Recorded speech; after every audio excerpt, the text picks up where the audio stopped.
Bonjour et bienvenue sur cette nouvelle vidéo. Je vais vous expliquer où trouver des ethers de test sur pour le réseau Ropsten de test, le réseau Ethereum Ropsten de test que vous utilisez pour faire tourner vos smart contracts. Donc ça évolue tout le temps. Là je vais vous donner 4 adresses que j'ai, dont la dernière qui fonctionne. Je vous montre comment ça fonctionne. Donc quand vous êtes sur MetaMask, cliquez sur MetaMask, vous êtes sur vous allez sur Ropsten, réseau de test Ropsten. Là, vous avez votre compte avec des faux ethers de test. Vous devez copier en fait l'adresse ici pour la coller dans les différents outils. Alors le premier outil que j'utilise ici, c'est faucet.metamask.io, qui est le faucet Metamask. Je vais pas le tester puisque actuellement il ne fonctionne pas parce qu'il est surchargé. C'est pas qu'il fonctionne pas, mais c'est qu'il est surchargé. Faut réessayer. Vous avez ensuite faucet.dimension.network, dimension avec un s.network, qui lui aussi, au moment où je fais en tout cas ce test, est surchargé. Comme vous pouvez le voir, la queue est trop longue, donc il faut attendre que cette queue se vide.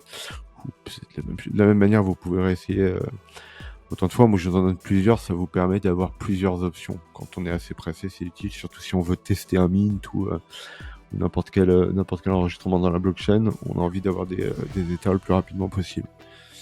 Voilà. La troisième adresse, c'est faucet.ropsten.be qui ne fonctionne pas, qui est surchargé actuellement aussi.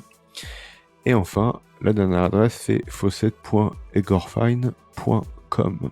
Donc là, je vais vous montrer comment ça fonctionne. Vous collez votre adresse. Et voilà. Alors, avant j'étais... Vous pourrez regarder la vidéo, mais aussi, ça n'a pas encore été comptabilisé. Donc là, je suis à 4.9279. Donc là, la transaction est en cours. On va se faire, si on suit la transaction en cliquant ici, on va certainement arriver sur Etherscan. Donc c'est pending. C'est pending. Je vais faire une petite pause. En attendant, je reprendrai la vidéo juste... Ah, voilà, la transaction a été faite. Pas besoin de faire de pause.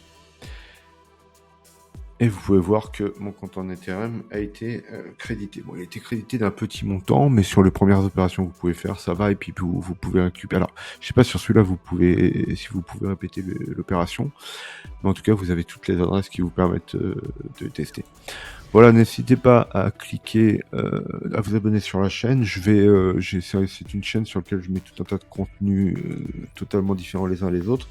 Et là, je vais commencer à mettre beaucoup de contenu sur la partie en fait crypto, programmation, NFT, etc. Donc n'hésitez pas à vous abonner. Bonne fin de journée, soirée, selon.